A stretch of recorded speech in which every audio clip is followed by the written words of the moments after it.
Welcome to the deep dive. Today, we're going to crack open one of the most talked about horror films of recent years, Okay. Hereditary. Ooh. We're going to sift through some insightful analyses to understand why it's considered a modern horror masterpiece and not just, another scary movie. It's interesting you say that because one of the things that sets Hereditary apart is the way it weaves together so many different elements, Grief, mental illness, family dynamics, and then of course you have the supernatural elements, the occult. Right. It's this blending of genres that makes it so unsettling. It's not just about jump scares. Right. And you really feel that from the very beginning. Yeah. With the death of Ellen, the family matriarch. Right. The source material dives into how her death becomes this catalyst. But each family member is dealing with it in such an isolated way. Absolutely. You see Annie, the daughter, struggling with all this unresolved resentment towards her mother, and she even projects some of that onto her son Peter. Then you have Peter, who seems almost detached, almost numb to the whole situation. And Steve, the father, he's trying to hold everything together, keep things normal. But it's clear that there's this deep undercurrent of tension and unease running through the entire family. And then that twist. Right. We find out Ellen was involved with a cult that worships Paimon, this demon, Oh, wow. and that they've been manipulating this family for generations. Suddenly, all those little things that felt off in the beginning, they take on this whole new meaning. That's what's so brilliant about Ari Aster's direction. He drops these little visual cues, almost like breadcrumbs, throughout the film. For instance, did you notice the recurring motif of Annie's miniature dollhouses? They're not just hobbies, they become these eerie foreshadowing devices. Oh, totally. The doll houses, and they actually mirror events that are happening in the real world, Yeah. right? It's like he's blurring the lines between what's real and what's not. And it makes you question Annie's grip on reality from very early on. Exactly. There's this sense of inevitability, like their fate is being carefully orchestrated. And the dollhouses, they add this extra layer to it. It's like Annie, and by extension the entire family, is trapped in this predetermined narrative being manipulated by forces beyond their control. Okay, so we've got this family already on edge, Mhm. and then we've got this creeping sense of dread that Astor is so good at building. What stood out to you about the way he uses the camera, the sound, all those technical elements that really ramp up the tension? One thing that strikes me is how often he uses these static, wide shots. It's like we're observing the family from a distance, almost like we're peering into their lives through a window. It creates this voyeuristic feeling, and it also emphasizes their isolation. They're in this big house, but they're completely disconnected from each other. Yes. And then there's the sound design, which is seriously masterful. That recurring tongue click sound, often associated with Charlie, their daughter, it sends chills down my spine every time. That tongue click, it starts off almost innocuous. But as the film progresses, it becomes this auditory cue that something is terribly wrong. And the way Astor pairs it with those unsettling visuals, it's pure psychological horror at its finest. Not to mention the music, the score by Colin Stetson. It's so discordant, so jarring. It just adds to that feeling that something is lurking beneath the surface, waiting to explode. Speaking of explosions, we can't talk about Hereditary without addressing those moments of shocking, visceral gore. I mean, that scene with Charlie. It's definitely not a film for the faint of heart. But those moments are never gratuitous. Take Charlie's death, for example. It's horrific, it's shocking. But it also serves to completely shatter any sense of safety or predictability we might have had. It's a turning point in the film, marking a descent into something far darker and more disturbing. It's like Astor is saying, buckle up, because things are about to get really messed up. And they certainly do. The performances in this film are absolutely incredible, particularly Toni Collette as Annie. Her portrayal of grief, guilt, and ultimately descent into madness is just wow. Colette's performance is a tour de force. That dinner table scene where she completely unravels, lashing out at Peter. It's raw, it's painful, and it's incredibly believable. You can feel her character's complete and utter breakdown. It's one of those scenes that you just can't look away from, even though you kind of want to because it's so uncomfortable. And the supporting cast is fantastic as well, particularly Alex Wolff as Peter. You see him grappling with his own guilt and fear. And you just know he's headed down a dark path, too. He becomes this incredibly sympathetic character, even though he's not always likable. You see him struggling to cope with everything that's happening. And you can't help but feel for him, even as he's making some really questionable choices. Okay, so we've got this family teetering on the edge, this oppressive atmosphere, these incredible performances, and then, of course, the overswitching presence of the supernatural. Let's dig into the true antagonist here, Paimon. The source material mentions he's pulled from actual occult texts. What can you tell us about this demon and the cult that worships him? What's fascinating about Paimon is that he's not just some made-up boogeyman. He's a figure deeply rooted in occult lore, often depicted as a king who rides a camel and wears a crown. In the context of the film, this imagery takes on a whole new level of significance. Okay, let's unpack that a bit. You've got Paimon as this regal figure, this king, and then you have the Graham family who are being manipulated and controlled. Is Oster drawing a parallel here? It's definitely something worth considering. The crown, the camel, they all point to Paimon's power and authority. He's the one in control dictating the fate of the Graham family, who are essentially his subjects, powerless to resist his will. And that sense of powerlessness, that lack of agency, it ties back to the dollhouses, right? It's like Annie is trying to create these perfect little worlds, but ultimately she's just a puppet in a much larger, much more sinister game. Exactly. It's this constant interplay between free will and predestination that makes Hereditary so unsettling. The film never explicitly answers the question of whether the family has any control over their fate. And that ambiguity is what makes it so terrifying. It leaves you wondering if we're all just playing out roles in a script that's already been written. Which brings up the question, why Peter? Why was he the one chosen as the ultimate vessel for Paimon? What did you glean from the research about that choice? Well, it's interesting to consider Peter's character arc throughout the film. He starts off as this rather passive, somewhat detached teenager, but as the events unfold, he becomes increasingly vulnerable. You're right. He's dealing with the trauma of his sister's death, his mother's increasingly erratic behavior, and then the guilt of possibly playing a role in some of the horrific events. It's like he's being chipped away at piece by piece, leaving him exposed and susceptible to outside influence. Precisely. And if we look at Paimon's traditional representation as a king, there's this inherent need for a successor, an heir to the throne. Peter, as the male child, fits that role perfectly. He's the next in line to inherit not just his family's legacy, but also this demonic inheritance that's been thrust upon him. It's like the film is saying that sometimes the things we inherit are more than just physical traits or material possessions. We also inherit burdens, traumas, and even destinies that we have no control over. That's such a profound observation, and it ties into that sense of inescapable fate that hangs over the entire film. The title itself, Hereditary, points to this idea that certain things are passed down through generations, whether we want them or not. It's definitely not a comforting thought, but it makes for some seriously compelling horror. One thing I found particularly fascinating was the recurring motif of decapitation. You've got Charlie's accident, then Annie's fate at the end. And even the way the cult members prepare their bodies for Paimon's arrival.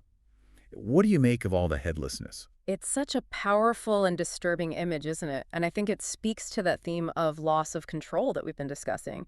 Decapitation, literally removing the head, represents a severing, a disconnection. It's like they're being stripped of their individuality, their ability to think and act for themselves, Right. which makes them the perfect vessels for Paimon to take over. Exactly. And it's not just the physical act of decapitation that's significant. It's the symbolism behind it. The head is often associated with intellect, reason, identity. By removing the head, Aster is essentially stripping these characters of their humanity, reducing them to empty shells that can be easily manipulated. That's a chilling thought. And it makes me think about the way Annie uses those dollhouses to recreate scenes from her life. It's like she's trying to assert some control, but ultimately she's just recreating the same patterns of manipulation and powerlessness. That's a brilliant connection. The dollhouses become these microcosms of the larger themes at play in the film. Annie might think she's in control of these miniature worlds, but ultimately they reflect the reality of her own situation, trapped, manipulated, and ultimately headed for a tragic end. It's like she's creating these little horror shows foreshadowing what's to come. And speaking of foreshadowing, Aster is a master of using subtle visual cues to hint at the horrors to come. Did any specific examples jump out at you while you were reading through the research? There's one moment early on that really struck me. Remember the scene where Annie is driving Peter to the party and Charlie is in the back seat? She sticks her head out the window to get some air, and a bird flies directly into her neck, killing it instantly. Oh, wow. I totally forgotten about that. But now that you mention it, that's some seriously heavy-handed foreshadowing. Right. It's a seemingly small moment, but it's loaded with symbolism. The bird, often seen as a symbol of freedom, is abruptly cut down. It's a foreshadowing of Charlie's own fate, and perhaps a subtle hint at the forces that are working against the Graham family, constantly trying to clip their wings, so to speak. And then there's all the imagery associated with Paimon himself. The crown, the camel, the sigil that keeps popping up throughout the film. It's like Aster is constantly reminding us of this demonic presence, even when he's not physically on screen. It's a brilliant use of visual storytelling. These symbols become shorthand for the larger forces at play, the unseen puppet masters pulling the strings of the Graham family's lives. It's almost like a visual language that we as the audience have to decode in order to fully understand the depth of the horror that's unfolding. And that decoding process, that active engagement with the film's symbolism, that's what elevates Hereditary beyond a typical horror flick. It becomes an intellectual exercise as much as an emotional one. It's like Aster is challenging us to not just watch, but to truly see, to look for those hidden meanings and connections. And that level of engagement is rare in the horror genre. Most films are content to just scare you, but Hereditary wants to get under your skin, to make you think, to linger in your mind long after the credits have rolled. Okay, so we've talked about the symbolism, the atmosphere, the incredible performances, but one thing we haven't touched on yet is the ending. And it's an ending that has sparked a lot of debate and discussion. Without giving too much away, what are your thoughts on the way Aster wraps things up? The ending of Hereditary is masterful in its ambiguity. It leaves you with more questions than answers, but that's precisely what makes it so effective. It doesn't provide a neat resolution or a tidy explanation. Instead, it plunges you headfirst into the abyss, leaving you to grapple with the implications of what you've just witnessed. That sense of unresolved dread, it's almost more terrifying than any jump scare or gore could ever be. Exactly. It's like the horror transcends the screen and invades your own mind, leaving you to wonder what happens next, what the true cost of this demonic inheritance will be. And it makes you question everything you thought you knew about family grief and the unseen forces that might be shaping our own lives. It's a deeply unsettling thought, but it's also incredibly thought-provoking. It forces us to confront the possibility that we might not be as in control of our own destinies as we like to think, and for a horror film, that's a truly terrifying prospect. Absolutely. Now, I know our listener has submitted some questions about the film, and I'm dying to hear your take on some of their observations. Let's dive into those. I'm always eager to hear different perspectives and interpretations of such a complex and layered film like Hereditary. Our listener has some excellent questions, and it's always fascinating to see what resonates with people after watching Hereditary. It really speaks to the film's power that it can spark such a wide range of interpretations. Totally. So the first one comes from Sarah, and she's curious about the role of societal expectations in the film, especially for women. She points out how Annie is juggling all these different roles, mother, wife, artist, while also dealing with this intense grief and trauma. She asks if the film is also making a commentary on the pressures women face to conform. It's an interesting point, and I think it's definitely worth considering. The film doesn't explicitly hit you over the head with a feminist message, but there are subtle hints that suggest Annie is struggling to live up to these societal expectations.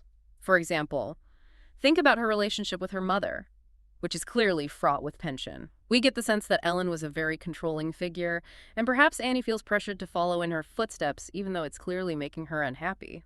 And those miniatures, right, it's like she's trying to create these perfect little worlds. Yeah. But they always seem to reflect the dysfunction and chaos of her real life. Yeah. Is that a way for her to process the pressure she's under? It's possible. The miniatures could be seen as a form of escapism, a way for Annie to control her own narrative, even if it's just in a miniature world. But at the same time, those miniatures are also incredibly unsettling. They foreshadow real-life events, and there's always this sense that something sinister is lurking beneath the surface. Okay, next up we have a question from David, who's wondering about choice of Peter as Paymon's vessel. He asks, why not Annie or Charlie, or even Steve? That's a question that has puzzled a lot of viewers, and I don't think there's one definitive answer. However, there are a few things to consider. First, as we've discussed, Peter is the male heir, and in many occult traditions, the male lineage is seen as particularly potent. There's also the fact that Peter is, for much of the film, a passive character. He's easily influenced, easily manipulated, which makes him a prime target for demonic possession. And let's not forget the psychological aspect. By the end, Peter is a wreck. He's traumatized, riddled with guilt, and completely vulnerable to any force that promises him relief or escape. Exactly, and that vulnerability makes him the perfect vessel for Paimon. The demon doesn't need a strong host. He needs a broken one, someone he can easily control and manipulate. Okay, last question comes from Emily, who is wondering about the ending. She found it unsatisfying and was left with a lot of questions. I can definitely understand that reaction. The ending of Hereditary is not your typical horror movie wrap-up. It's ambiguous, it's unsettling, and it leaves a lot open to interpretation. But I think that's what makes it so brilliant. Right. It's not about giving us all the answers or tying everything up in a neat little bow. It's about leaving us with that sense of unease, that feeling that the horror doesn't just end when the credits roll. It's about planting a seed of doubt and fear that will continue to grow long after you've finished watching the film. And in my opinion, that's the mark of truly effective horror. Absolutely. So to all of our listeners who submitted questions, thank you for sharing your thoughts and interpretations.